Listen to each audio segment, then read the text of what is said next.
This is IA Forward, your playbook for success as an independent insurance agent. Now, here to help you knock it out of the ballpark are your hosts, Shane Tatum, Tanya Lead, Mike Basil, and Robbie Jabor. Welcome to IA Forward. It's almost Christmas, and we have a new gift, and it's the gift that keeps on giving. I'm not really sure. This is a good idea. Well, it was your idea. That's supposed to be a good idea. It was my idea. I'm not really sure it's a good idea, but Mike, Basil, Robbie Jabor on the podcast. 2 new members. I don't know. Are you guys like... No, I'm terrified. You're terrified. Oh, yeah. Okay. No. I'm all right. You're all right? You don't care. No. It's like, whatever. I'll just sit in. Yeah, we'll do it. We'll do it. Whatever. So what this is the bromance in me. Absolutely. We needed some Testosterone. testosterone, some dudes. We needed some dudes on the podcast who just needed to break it up a little bit and just let's have some conversations. I don't know. We'll see where it goes. This is what happens when you do a podcast and you equate ballroom dancing with baseball. And now we have 2 more guys. More baseball. More baseball. Yeah. Definitely baseball. Definitely a good baseball feel. I mean, these guys love baseball, so I love baseball. You kind of like baseball? I like college baseball. You like college baseball. Yeah. Well, you like LSU baseball. I like SEC baseball. Yeah. Speaking of the SEC, what's going on with LSU? Yeah, well, we've all jumped on the Lane train. I was driving through Baton Rouge last night at about 10 p.m. and all of the welcome to LSU Lane Kiffin billboards were out, including one from the First Lady of Louisiana. Wow. Yeah. Yes. Really? Billboards are everywhere. So I always thought it was kind of crazy that 2026 number 1 recruit that's committed to LSU was there, right? Like he was part of the welcoming committee. Like I thought that was kind of interesting, but I didn't know that we're putting up billboards. Oh yeah. That's Billboards are up. They're all down I-10. That's the most LSU thing ever. Try to Right. forget about Brian Kelly as soon as possible. Absolutely. And half the people still want Ogeron. Ogeron? Yes. Did we say Coach O. that? Yes. Coach O back, right? Right. Is that- Which Lane even mentioned in his press conference. Right. Is one of the first things he did was call Coach O, and and Coach O told him that he was so lucky that he was in the very best place in America. So around the table, who thinks Lane Kiffin is a little bit crazy? Me. Oh, yeah.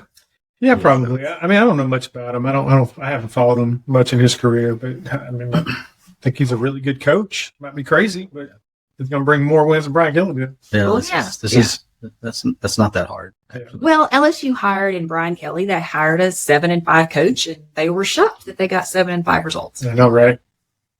So is it a messed up system or is it working? Like what? Like, how do you feel about the whole mid-season going to a playoff? Anybody see Rick Pitino's Yeah. I did not. You His did not? mention about it. his comparable? Like, he's the St. John's basketball coach. Mm-hmm. They're a number 1 seed going into the NCAA tournament with a chance to win a national title, and he just quits and leaves and goes somewhere else. So he was really like hammering on the calendar, right? The football calendar. Right. Well, this is all stemming from the NIL.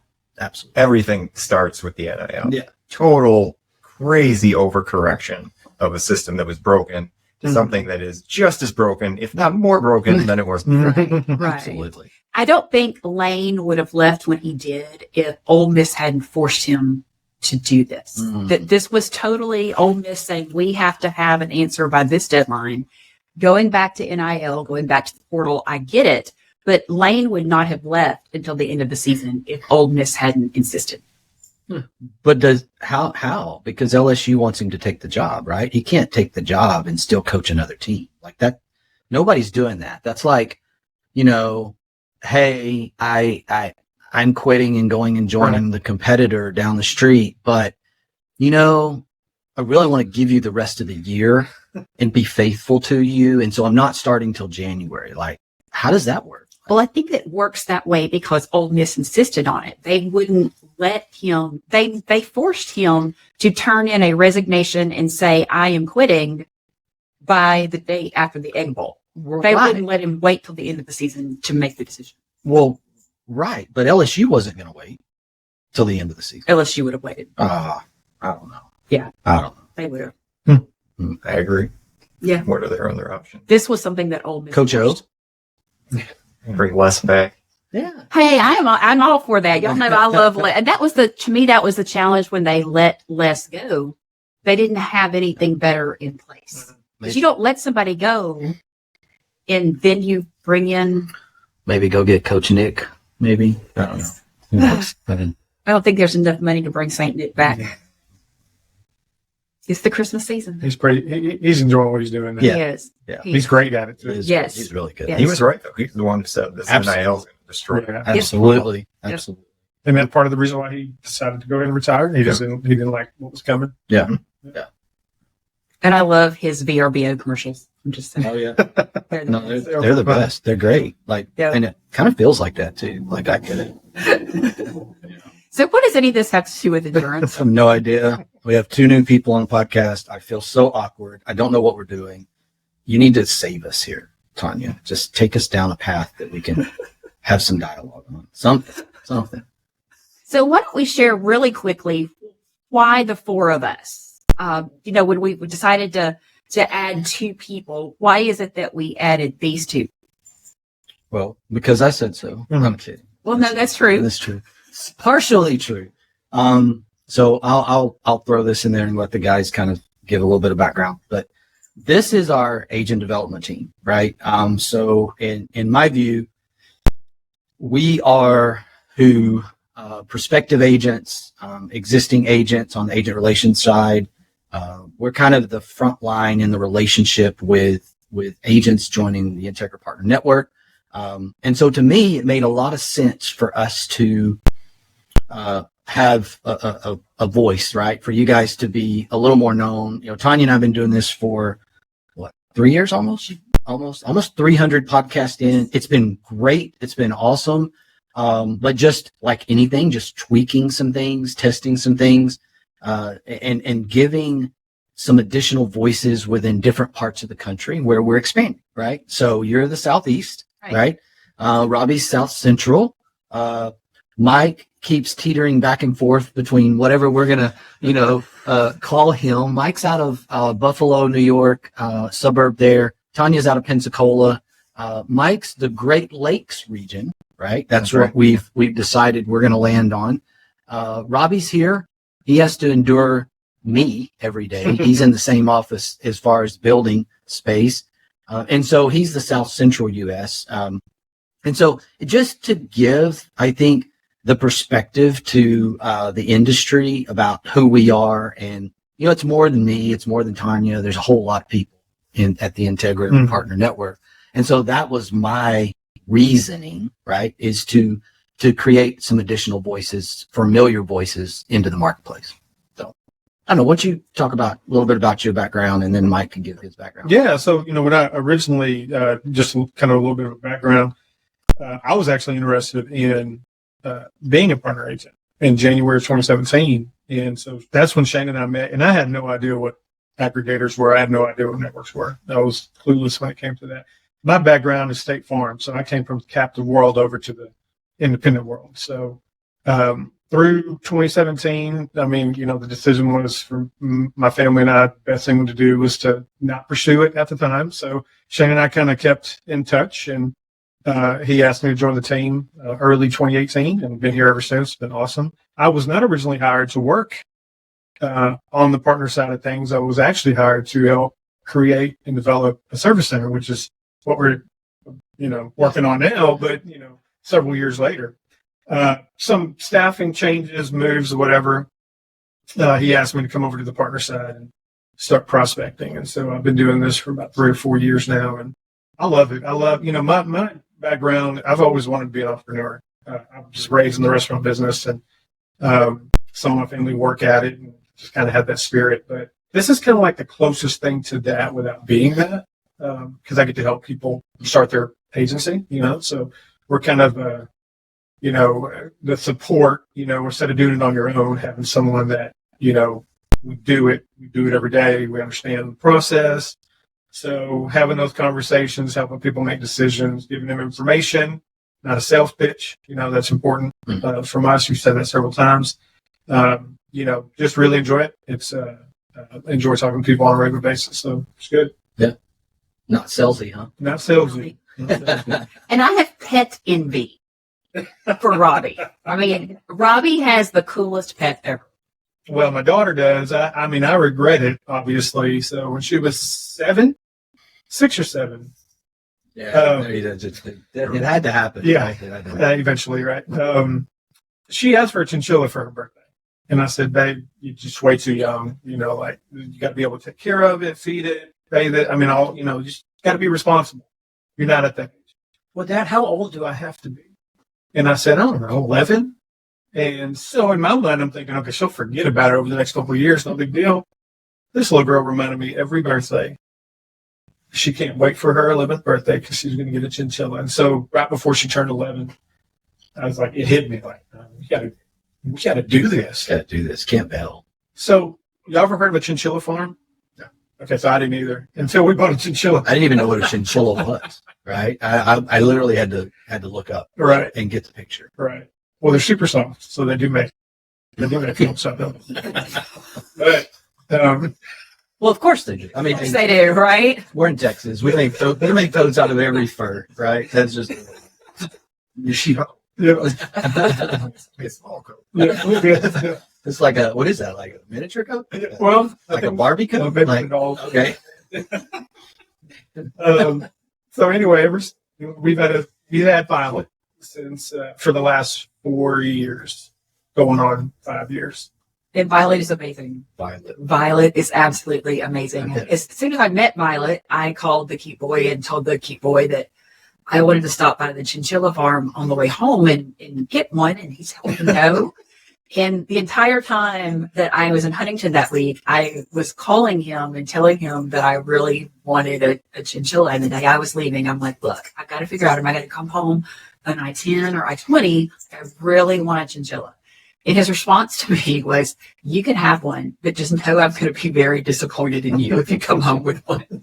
So I just have to see Violet when I come to town. Good approach. Good job. It's awesome. So how did you get here? Like, you're My story. you're from way up north. Like, how did that happen? Yeah. So I started, 2001. I started in technology in a company just outside of Buffalo, New York.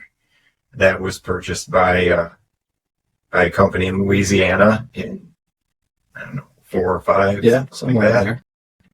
And you were a client of that company when I went there. So I was in IT for a long time, up until about 3 or 4 years ago, working for that company that you eventually bought. Yep. And then I left for a little while, said I wanted to go out and do my own thing. And then I came back and said, try my own thing. Let's try something different again. So now I'm here, super happy to be here. And now we're doing the Northeast section of the country. And I will say one thing, like I came down here this week expecting nice weather. Absolutely. It's been in the 80s, right? Right. I mean, until you showed up. Right. Because I could get 40 degrees at home. Absolutely. You don't need it here. Yeah. It was 31 last night when I got in. Yeah. Yeah. I mean, I think you did. Like, you're absolutely the one that brought this. It's been 80 degrees every day. Yeah, 40 degrees out. Let me tell you, story time. This is one of the things I love about the Northeast. We're so warped in how we think about things. This is a conversation that happens in every house in the Northeast for people who decorate outside of their home at Christmas. Hey, hun, it's going to be 46 tomorrow. We should really get all our outside lights up. Absolutely. Now, wait a minute, 46. I mean, that's awesome. You should be talking about how we're not going to get hypothermia tomorrow. I know, right? So we had this conversation last weekend. Yeah. I'm scrambling for firewood because it's going to be below 50 Right. for the last 2 months. But it's the worst experience. Yeah. It is the worst experience because now you have to go downstairs, you get all the lights out, you find all the ones that don't work. Yeah. Right. Yeah. So, okay. So we're 4 strands short. 2 green, 2 red. I got to go to the store. You got to get more. Yeah. So I go to the big box store and I walk into the first one that I decided to go to, and I see the ode to Christmas because Thanksgiving doesn't exist. And I see my aisle that I need to get to, right? So I see all the lights, I see all the people. So I'm going to say 2024 Saquon. Like I'm bobbing and weaving here. Okay. I'm getting past the service dogs, the emotional support dogs, all the car-hearted guys, the baby strollers. So this is where I should have known where this was going sideways on me. Why is so much emotional support needed at the big box store? Like if I go to Home Depot, all these sport dogs. I go to Target, I don't see any sport dogs. Why is there so much sport happening? I found out. So I get down to my section, $2.95. I just want the $2.95 lights. Clear, clear, clear, clear, clear. Rainbow. Clear, clear, purple. Clear, clear. All right. So out of the corner of my eye, coming down, I had noticed there was another section of lights, right? So Saquon met my back over there. I see clear, clear, clear. Now I read that I need perfect $9.95. Oh, of course, absolutely. My cell phone was immediately out on $9.95. Are you kidding me? I'm not spending $9.95 for my. How bad do we need these lights? This is where I get got. She goes, "Oh, yeah, you should definitely check the other store." Oh, yeah. And on your way, the grocery store's right across the street. If you could just pick up these other couple things. Absolutely. Yeah. Well, fully Fine. So I get out of there, go get the milk and the other things we need into the second box store. Oh, Christmas. Now, this time, I'm a little more, now it's Derrick Henry. 2023 Derrick Henry. It's like, do not stand between me and these lights. Go. Yeah. So I go. All right, $2.95. Clear, clear, clear, clear, clear. Yellow-ish. Clear, clear. Rainbow. Yeah. Back over. Now I'm moving back over to the other section, and I see, all right, $9.95 again. You're doing it right. So here's the best part.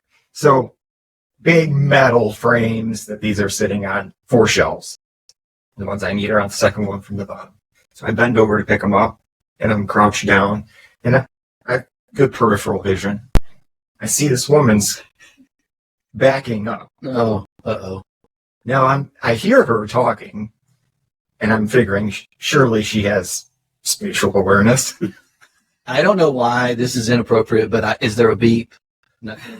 Okay. Well, that's immediately what I thought. I mean, he said backing up. Well, I mean, And she's getting a little closer. I see the cell phones on her ear. oh, I'm like, oh. okay. And before I could get up, right over the top of me, into the shelving. Oh my gosh. The best part is she comes up and she's ready to yell. Like it was my fault. Yeah. But she kind of assesses the situation. Well, you chop blocked her, right? I mean, it's like the little kids on the playground where the one little kid goes in behind and another one pushes someone over. Absolutely. That's what happened. Yeah. But she sees like I'm still down here. She's like, "Oh, I'm sorry." I'm like, "Yeah, okay, no worries." So I scrounge up my mangled boxes and I get out of there and I get to the checkout and I'm like, boop, boop, boop, ready to go. Would you like to round up for charity? Always. Of course I'm going to round up. So now $11 a box later, I am out of there. All right. You get them home? They don't work. No, I get them home. And of course, you plug them in, good to go. My wife walks by and goes, "Those are a different shade than the shades we have already." Of course. We're going to make it work. No, I'm with her on that. I can't stand for things to be different shades when it comes to lights. Yeah, I'm totally with her on that. And Your wife would be the same way. Oh, my wife would absolutely be the same. Last part. So we get out there, we're putting them up. She's like, "Hey, go grab the ladder." Frostbite yet? No, I don't have frostbite. All right. Because I make sure I go inside every 5 minutes. Oh, I heard something inside. Let me go see. She goes, "Hey, go grab the ladder." So put up these strands up here. Oh. ladder's at my mom's house. But she knows better. We've been married a long time. She knows better than to let me go get it, because that's 15 minutes there. I'll find something to do there. Right. 15 minutes back, that's at least 2 hours. Yeah. So can't finish this today. yeah. So you're going to go, you better figure it out. I'm like, what do you want me to do? You want me to take the 15 empty Amazon boxes that are in the garage and stack them up? Make it work. So I'm out there, with a chair and a stool on top of the chair, wind's howling. Yeah. I got it done. You're now a meme about why women live longer than men. Somebody's got a picture of you. You're hanging out. Yeah. It's that kind of. Feet are dangling. Yeah. Peter dangling. So, Absolutely. Mr. IT, I just want to let you know that any of those box stores have a website that if you go to their website and you tell it you want red lights, you can have them go and pull them for you, and then you pay for them online and you pick them up in front of the store. Now, see, this is why I wanted a little more masculinity on our podcast here. Now, see, we can't do that. That is against that's just like, it just attacks us. We can't take that easy route. Like, I know that's better, but I got to go find, it's like asking for directions. We can't. But I mean, like, I've done that in store at the Home Depot. Like, I've been there and I can't find something, so I'll go online. That's I will what I order should. it online, and then they come and The get Lowe's, it for me. and Home Depot app. Yeah. They're nice, Bay 12 aisle. Yeah. No, I get it. But I mean, they will literally, if you're in the store, they will go get it for you if you cannot find it, and then you pick it up. Yeah, but it's the $2.95 section. So if I would have went on there on the app, it would have just had a laughing face with tears coming down, because you think you're going to get these lights for $2.95 in December. By the way, I bought all of the purple ones in Florida, so if you come across any more purple ones, I need them. She'll Venmo you. Yeah, I'll be No, ready. that's trip to the big box. No. I'll be in there with my dog. I'll have her all strapped up with a That's right. emotional support thing. Martha looks cute when she goes to the big box store. She always has, like her little scarf on or a little dress. So welcome to the podcast, fellas. Right. Hey, we're going to talk about something, I guess, like something with insurance today, right? At some point. I think we need to talk about how to insure men for their mental health and not business. But Emotional support dogs. there we go. No, I Chinchillas. Emotional. Is that emotional support chinchilla. Is that a Can you thing? put a coat on a coat? I wouldn't be surprised. Yeah. Can you put a frame on a coat? It's good. Anything can be an emotional support. What are we talking about? Carrier report. No. Oh, yeah. No, we're what are we carrier- talking about? Let's talk about carrier portfolio. That's All right. fantastic. One of the things that one of the first questions we get is, how many carriers can you give us? Always. Yes. I mean, I'm like 152, but you don't need them, right? That is it right there. You do not need them. I think that's the selling feature that maybe some groups would use is, look at all this. You can have all of this, but that's not what you need to start. That's right. And we like to talk about sports here, sports analogies, right? So, like, you have a receiver that was just moved to your team, Brandon Cooks for the Bills. You're not going to bring him in first game. You get the entire playbook. You're going to start out with a set of plays. It's the same thing. You're going to start out with a set of carriers. You're going to learn how to use those carriers properly, how to use their interfaces properly, how to work with them. And then, down the line, you can add some more, but you need to get proficient with a small group of carriers first. That's right.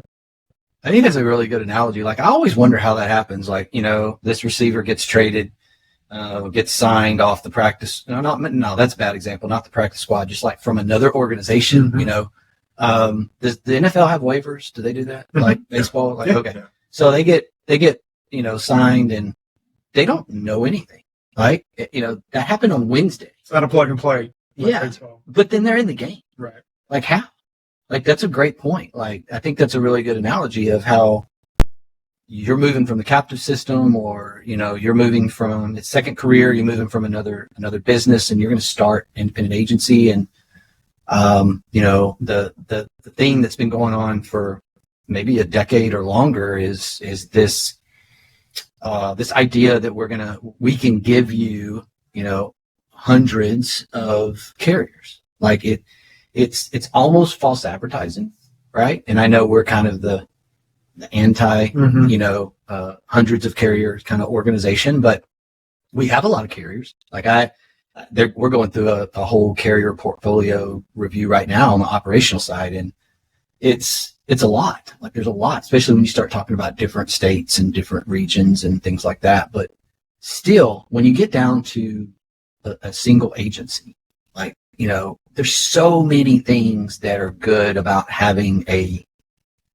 competitive portfolio of carriers, like, profit sharing dollars you're leaving on the table, efficiency, like the efficiency headache of having too many carriers. Mm-hmm. So I understand, though, from the other side, looking at it, if you've only sold Allstate, if you've only sold Farmers, and you have this one thing, and now you've decided to give up that investment, make a new investment, and one of the purposes of that is that you're able to shop.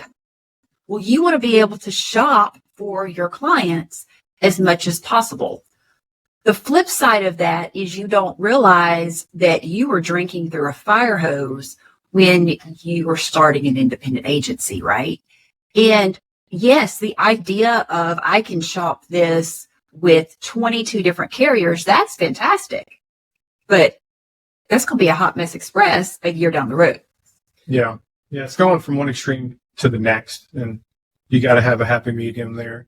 The other thing are carrier commitments. Like we've seen where, agencies may have several carriers and they're not writing business for certain carriers, and you got to be able to feed them, right? So the more you have, the harder that is to do. And during that process, you may lose an appointment or two, which is not what you want, because eventually that carrier is going to be competitive for you. You're going to want them. So I think, to speak to that, I think there's a little bit of an illusion about the, what usually comes with the, we can give you 100 carriers, we can give you 200 carriers, is we can give you this with no volume commitment, right?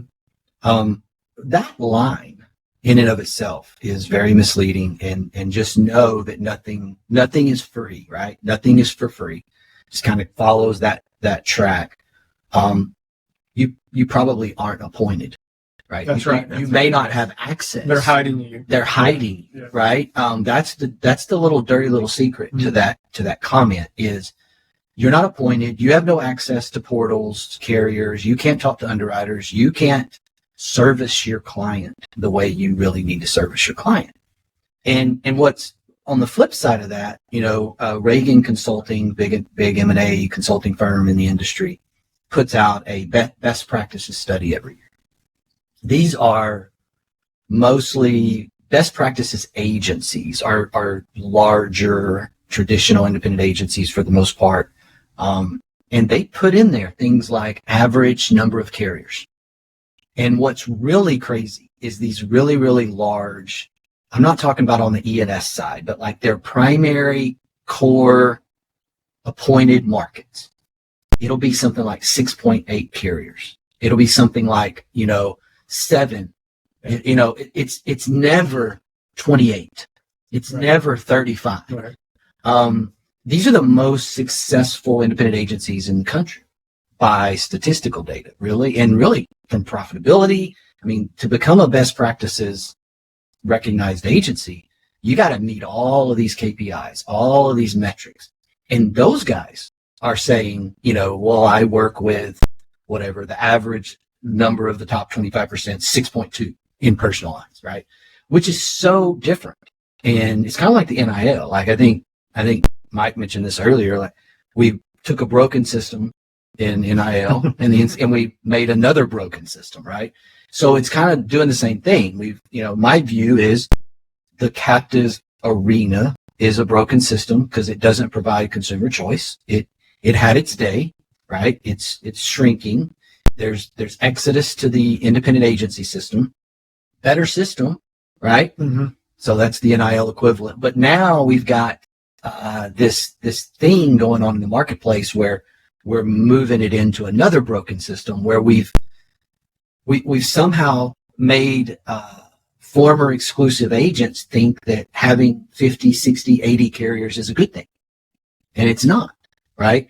You have to realize that there's that efficiency piece. There's all of those other pieces to that. I think that's interesting. And, the comparison that come out a little bit earlier with NIL is you don't want to move from one broken system to another broken system. There's somewhere in the middle, right? There's this place in the middle that's better. It's a really ideal place to be. I think another part of it too is what you're insuring. Hmm.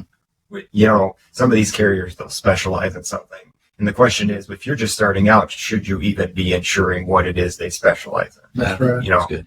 If you're just starting out, do you want to get into working with condos, whatever it is, and then you're going to need this carrier that specializes in condos. Well, no, you need to focus on some core things, get proficient at those, and spread out afterwards. Well, condos are your niche. Then yes, Yes, condos are your niche. Yes. To quote Yeah. to quote Justin Hoosman, you don't have to turn over every rock, Yeah. right?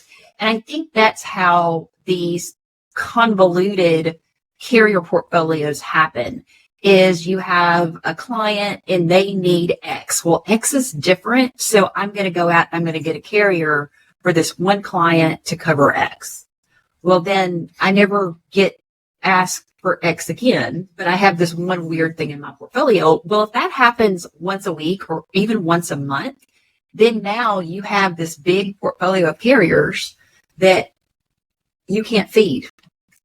Well, I used to call it the middle 80. I've kind of moved to like the middle, what I would call the middle 70.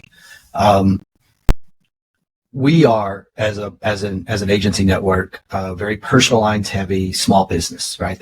We don't have a ton of agents within the few that have some niches, but, by the way, I like to call it niche and Tanya likes to call it niche.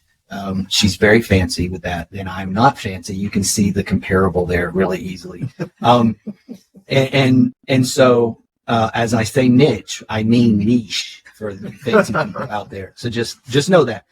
Keep going. Yeah. So the middle 70, like I think about this in terms of, there's the bottom 15% of the market, which let's just call that specialty auto, non-standard auto, very just weird stuff on top of non-standard auto. Then there's that top 15%. Let's just call that high net worth, right? Totally different. That's a niche in and of itself, right?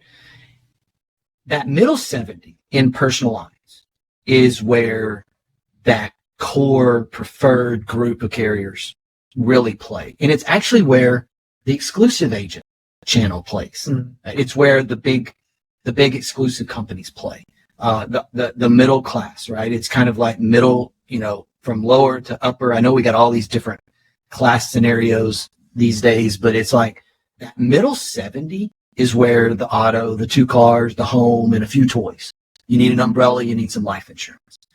You can build this incredible, repeatable business in a choice model, focusing on that middle 70. And I started thinking about this. I'm going to throw this out there. First time I've made this public, right? This thought. But can personal lines in and of itself within the middle 70 be a niche market? Is it a niche market in and of itself? To just focus on that, right? To just focus on that mass middle 70, because everybody's talking in the marketplace. Like, you got to find a niche. You got to find a niche. And then it's like, well, do you? There's so much business leaving the direct and the captive channel. My question is, do you have to actually do that? Or can a portfolio of major brands within an independent agency, personal lines focus, middle 70, be your actual focus? Can it be your niche? I think that's the focus for 70 to 80% of agents anyway. Yeah. They just don't realize it. They've never thought about it. And I think they chase some outliers that gets them off the rails. Yeah. Well, I don't know if they chase it or it comes to them. And it's really hard to say no. Yeah. And I understand that. Especially if you're just starting out and you're just trying to get your agency off the ground and you're not making a lot of money and someone brings you this opportunity at commission, for you to say no, thank you. It's very difficult. Yeah, they're trying to put food on the table, so they're going to try to do whatever they can. And they're afraid that if they say no, they're going to go somewhere else. Right. And then that other agent's going to try to steal what they built. So I get it. So, you know, as that salesperson, we have this issue of letting customers walk. Like, you know, and that's a term that the captive system uses, the exclusive agency, you know, and I've heard this from agents that have made that leap or wanted to make that leap. Like, hey, I don't have to let any more customers walk, right? That's their phrase. That's a phrase that I learned from my captive friends.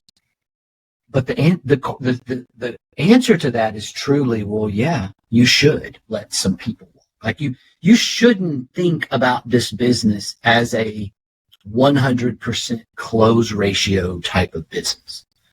I think that's the sales shift here is, you know, what should that close ratio be? If you're coming from a captive side where you're 10, 15% close ratio, and you're able to move to a 30 or 40% close ratio as an independent agent, I think that's good. That's a really good place. But you shouldn't have this false thought that you should move to a 70 or 80% close ratio. Mm-hmm. If you're closing that much business, there's probably something a little off, honestly. It's just part of it. I spent about 2 years talking to new agents that were coming on board with us within the Integra Partner Network. And one of the first things I would ask them was, who is your target demographic? Who do you really want to write? And any of them coming from the captive exclusive channel, they said, well, that's why I came to the independent world, because I would be able to write for everybody. And to try to help them through that thought process of, you don't want to write everybody. That's right. But that's one of those concepts when they come over from the exclusive world, they're so excited about. There's a difference between can and should. That's the problem. Yes. I can, but should I? Right?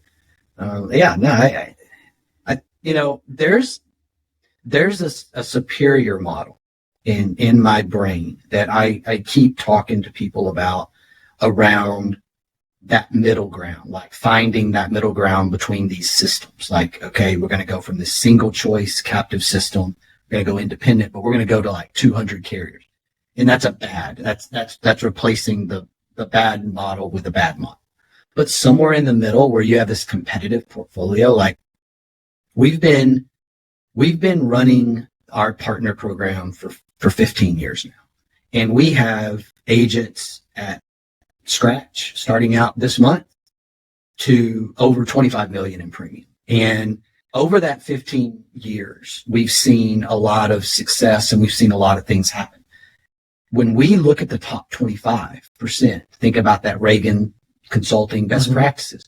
When you narrow that down and say, well, what's the Integra best practices? Well, the top 25% specialty and preferred all in personal lines are writing like 92% of their business with like 9 or 10 carriers, including their specialty area, right? Like, you know, they need a couple of extra for some toys, or they need an umbrella market that's a monoline umbrella, maybe some monoline home for coastal or a cat area.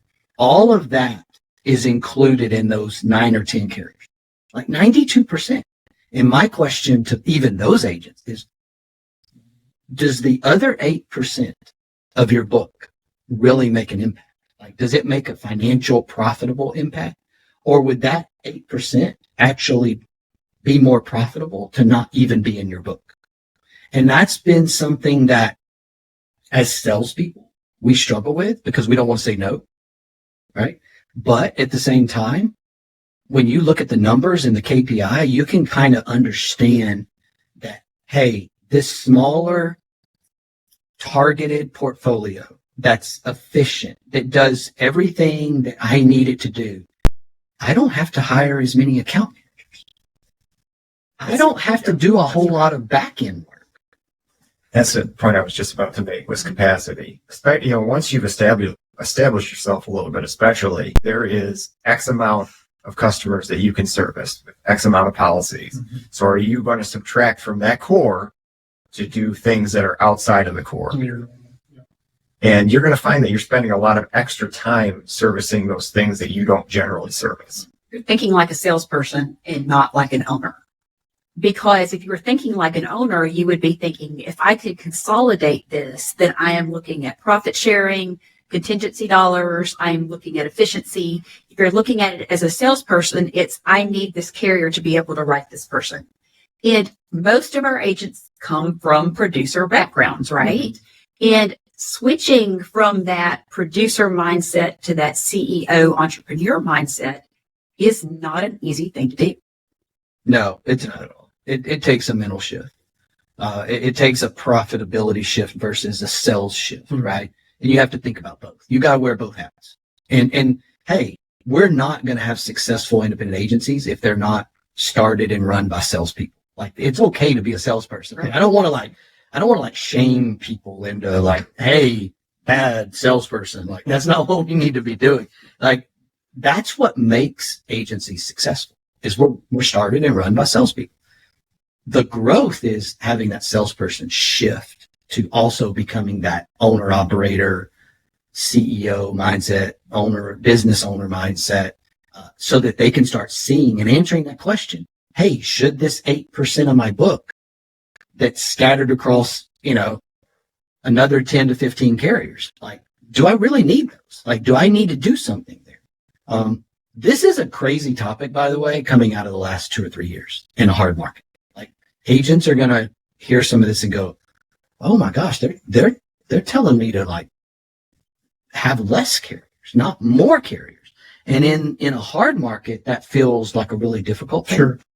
Right? Because you're trying to hang on to clients. Yeah. Where the marketplace is going, however, over the next couple of years, if you don't think about this this portfolio and kind of like who are your go-tos and maybe even consolidating some of that at renewal, then you're going to find yourself a little bit behind on the capacity, on the efficiency side. Has he made you read the E-Myth yet? No. Okay, so this is one of those things going back to the book, the E-Myth revisited, actually, if you're going online to get it, talks about trying to not create a new job, a new job when you start your agency, right? Or start your business. And so many people do that, and they're miserable because they didn't go in with an entrepreneurial mindset. They went in with a sales mindset and just created another job for themselves. It's unnecessary, A dollar of revenue isn't just a dollar of revenue. Like, you can't think about it like I just got to get some revenue. Like, starting out, that's the way it feels. I get it. Like, you're just trying to get revenue on the books. If you have the capital and the capability to get the right revenue on the books, that's the perfect place to be. And that's a lot about what they talk about in the E-Myth, is that like finding repeatable, something you can do repeatable. It's the only way to scale too. Like, that's kind of, starting out in the E-Myth and kind of thinking about that book, but also moving into some of the books on scaling, like The Science of Scaling or something like that. There's another one I'm reading that the name, I'm not sure of. I can't remember. I buy these books. I get these alerts and I buy these audiobooks and I listen to them.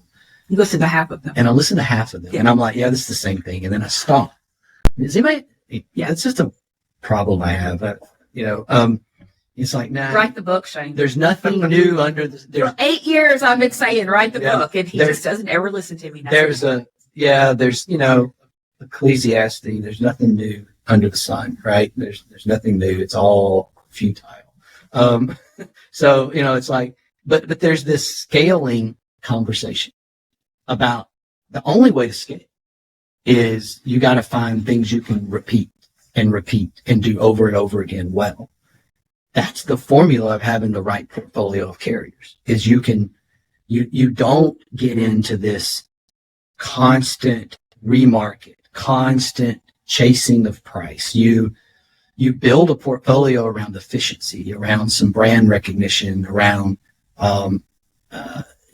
being able, they pay their claims well. They're financially stable.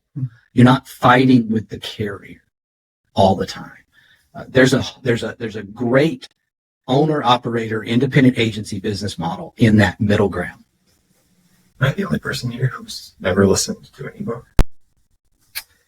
I don't think I've ever listened to any books. See, I know there was a reason I invited you guys on. Really? That's what I do when I travel, or if anytime I'm in the car. That's what I'm doing, unless I'm getting ready to go teach a dance class. Do you listen to music? Like, that's so 1980s. No, I was just going to say, how do you stay up on your sports information? Oh, There we go. If you're listening to My car. here we go. Here we So is there something wrong with listening to music like that? I don't. I can't do it. I don't know. It's just Well, I bring with you, so I you know this. I know this. Plus, you know, I I've don't never like. listened to an ebook. What? No. And why would I do that in the car? Like at some point, if it's dark out and I'm driving, I'm listening to the ebook. At some point, Well, you listen to it at a faster speed at that point, then you have to pay attention. I'm really concerned about your ability to stay awake in a lot of. There's a pattern.